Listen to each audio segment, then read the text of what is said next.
spooky, scary skeleton.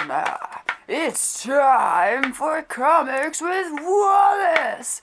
Oh, and a special guest, Luna.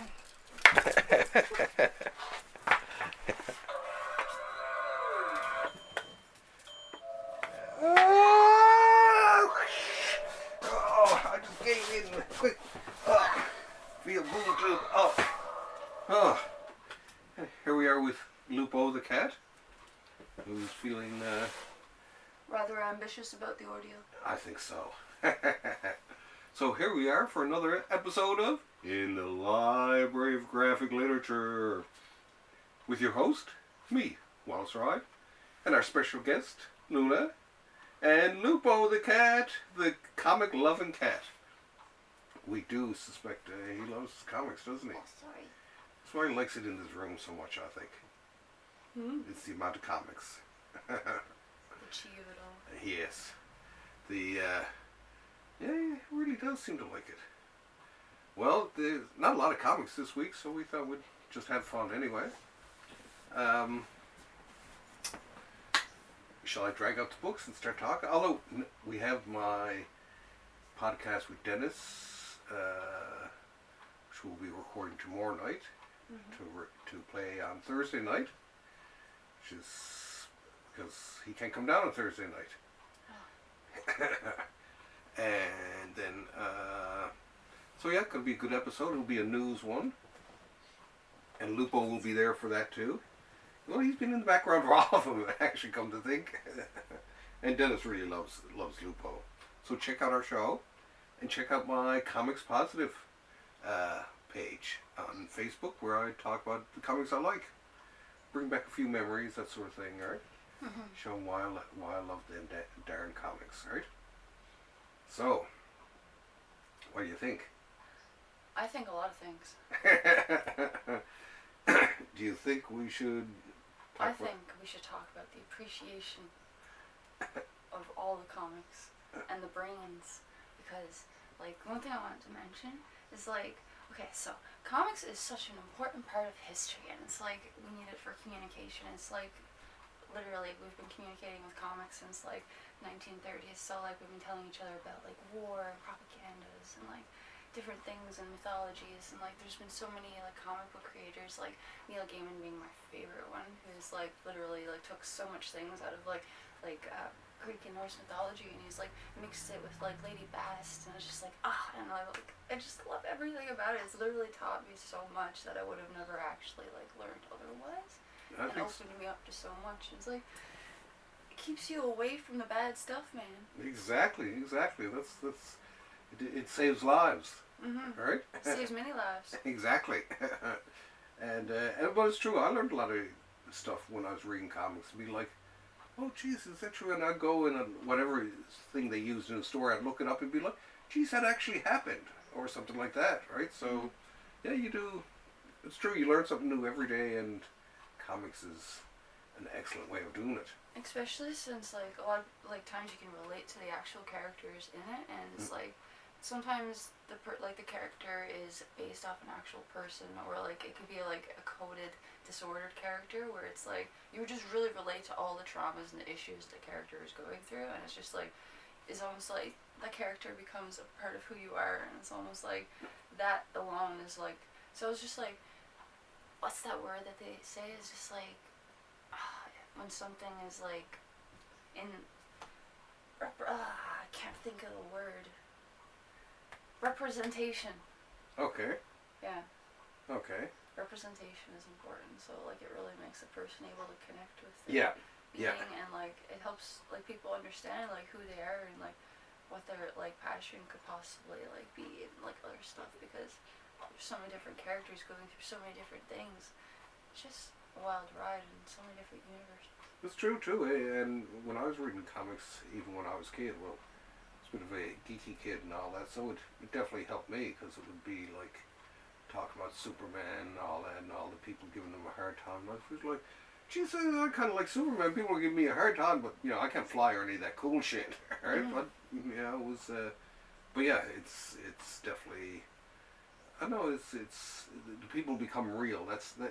And Gaiman, of course, he's great at it. It's really good people. They create characters who seem like real. They're real to the readers, right? It's like Charlie Brown. You think about Charlie Brown, he's just really a round head with a couple of dots and all that. But the stories are so powerful that we see that weird little drawing as a human being. And we perceive him as, what, I guess he's 10 years old, whatever. We perceive him as a kid, and Lucy, Linus, Snoopy, even though he's a talking dog, we accept that, and these drawings take on lives of their own, right? Mm. Who's your favorite comic book character? Delirium. And second to that would be Dee Dee, and then I really like Dor in the Neverwhere series. Okay. No, I never did read that myself. Yeah, it's interesting. It's really cool. They did like a live action of it too. Okay. Well, there's something you've read. I haven't read it, right? But yeah, and of course I share your love of Sandman. God, they were great.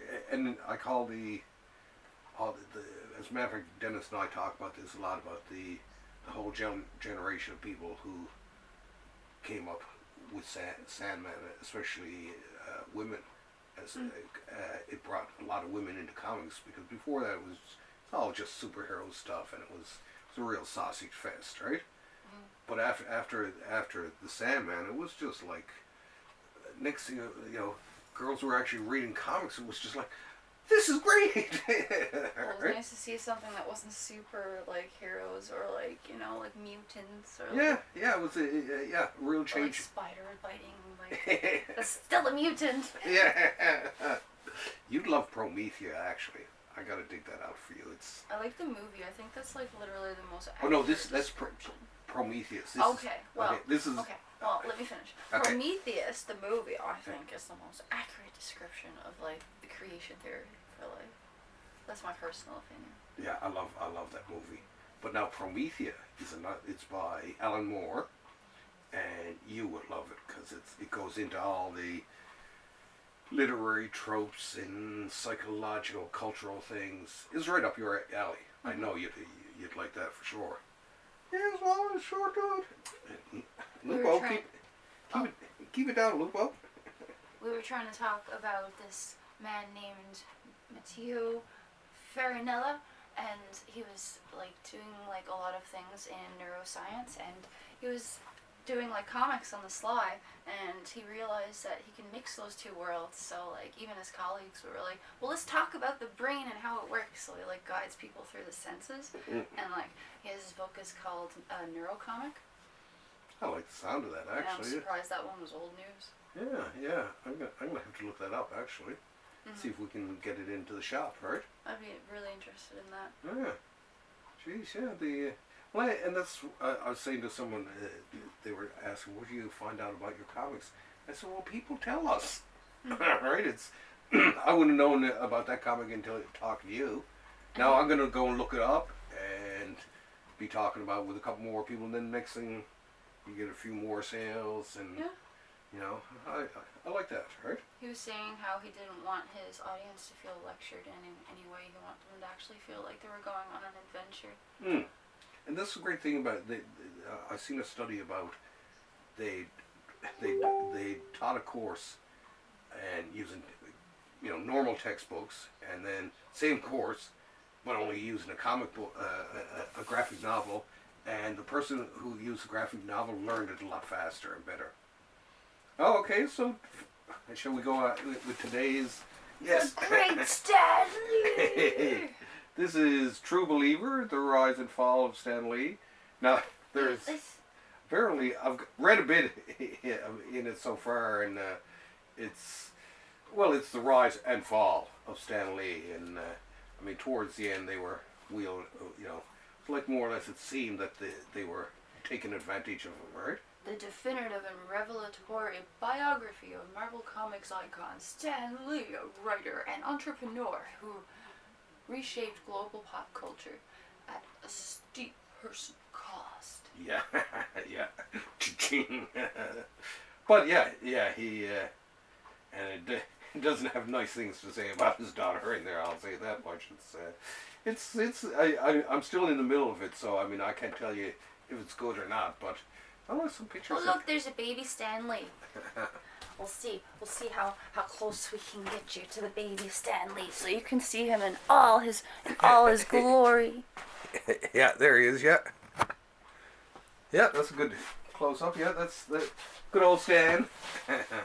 Stan the man, way back then. But yeah, so now I'll give him this much. I think of him almost like a promoter of comics. He promoted the art form. So for whatever he might have done that was bad throughout his life, well, why should we hold it against him, right? Now these are the next one this is actually an older book that I got, and we'll do this one next. I mean, technically, every person who becomes famous, like, if anything that happens, like, anyone will find something to, like, throw at you, honestly. Yeah. They'll dig up your dirt no matter where you are. We all have dirt. Oh, yeah. Oh, yes. Yeah. If any of us become popular, they'll tear us down. Exactly, right? Mm. And, but not us. because we love comics. Right? Now, this is Chilling Adventures of Sabrina Darnana. You ever read Sabrina or Archie? You've read Archie Comics, haven't you? I've read Archie. Yeah, well, Sabrina, she was like the teenage witch. So she was kind of like and she was in the Archie world. But she was a witch, yeah. Yeah. And there's even, I thought there was like old, yeah, that's what she looked like in the old days. But they came out. This was a few years ago. Archie came out with a comic called Afterlife with Archie, which was Archie with zombies, and it was wildly successful. So they came out with this Chilling Adventures of Sabrina, which I'm still reading now, and it's kind of interesting. But it's like they've taken all the good bits of the Archie comics and they've gone around the bend with it, right? Mm. Here, I'll show the people the. There we go. Now this is a flashback, right? So that's an oldie but goodie. But I seen in the shop and I was like, I gotta talk about this. Oh, now this book is Gideon Falls. And this book I know nothing about. What does it say on the back of the cover? I don't know, but it's reminding me of Gravity Falls, which we should watch, by the way. Yeah? Oh, and like, what's the other one? Star versus the Forces of Evil. Oh, okay. I like that one. Okay, Gravity. I've seen the advertisements. Oh, there's another one called Amphibia. That one's really fun. Yeah? Yeah. Okay. Disney movies. Well, they're not movies, but they're shows. They're shows that they have on the Family Channel. I think. To me, any entertainment that's good, I'll watch, right?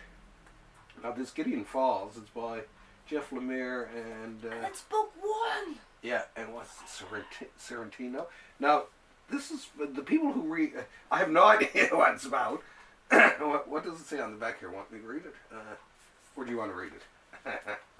Okay, I have no idea what it's about. Tell me what... Saturated with horrific scenes of anxiety. Okay. There's some of that anxiety there. The first page I opened up to is a lot worse than that. Saturated with anxiety. Okay, so horrific sense of anxiety. Okay. The first book of the Eisner Award-winning horror series from writer Jeff Lemire, Ascender, Sweet Tooth, and Black Hammer, and artist Andrea Sorrentino. Yeah. Old Man Logan, yeah. Joker, Killer Smile, collected in a deluxe edition hardcover. The lives of a washed-up Catholic priest arriving in a small town full of dark secrets and a reclusive young man obsessed with a conspiracy in the city's trash become intertwined. Oh, I had to start that over. Go ahead. The lives of a washed-up Catholic priest Arriving in a small town full of dark secrets and a reclusive young man obsessed with a conspiracy in the city's trash become intertwined around the mysterious legend of the Black Barn, an otherworldly building alleged to have appeared in both the city and the small town throughout the history, bringing death and madness in its wake. Rural mystery and urban horror collide in this character-driven meditation on obsession, mental illness, and faith from the creators that the writer Brian Michael Bendis has said will go down as one of the greatest comic teams of all time, if you like to be scared, that is. Yes. This edition features plenty of extras, including a special origin essay from Lemire with behind-the-scenes insight into the series genesis, plus a special variant cover gallery from some of the comics' best artists, like Cliff Chang, I'm sorry, and Jock, and that's Tula I'm so bad. Okay, Scotty Young, that one's easy, and many more. Whoever that many more person is, they get a lot of work. But yeah, it's so no, that sounds like an interesting premise. And now those who are buying it too, they like when I'd say to a lot of times I'd say at the comic book store when someone come up with a comic, I'd say, is that comic any good?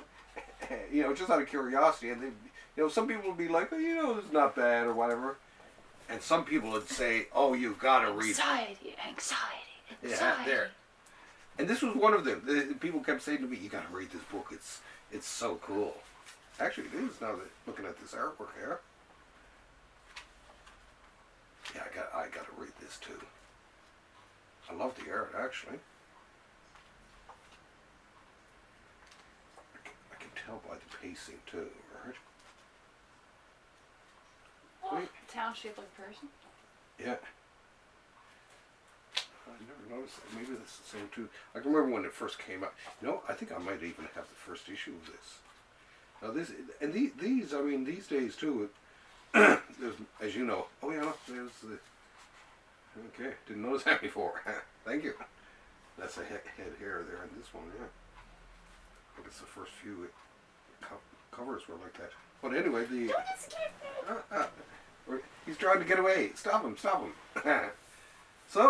well, that's this is a bit of fun with comics. Oh, look. Cats do feature in some comics, though. Let me think. There must be, what's the most famous cat in comics? Lady Bast. Yeah, I guess so, yeah. Death. She's not a cat. No, yeah. No, but she is a cat in one. There's one. True. One issue where they're all cats and Dream is a cat and. Oh, don't knock over our camera now. But anyway, yeah. So, hopefully next. Attention! Hopefully next. Oh, hang on. Ding, ding, ding, ding. Yes. No, she's not here. Go away. Bye. Okay. But now, of course, we can't forget our Thursday comics podcast coming up with good old Dennis, and then maybe another episode this week if we get our comics in. Do you like my sketch? Book is pretty cool, isn't it? You haven't sketched anything. I will. I'll fill it. Turn it into a mini bag. I'll do you a bunch of sketches here. I think it'd be cool, huh? Okay, well, I guess that's it. So we'll see you next week, or could be even later this week if our new comics come in, we get a bunch of books, which I don't think is gonna happen, right? Well, toodaloo! Run! Whee! Out this way! Run! Ah!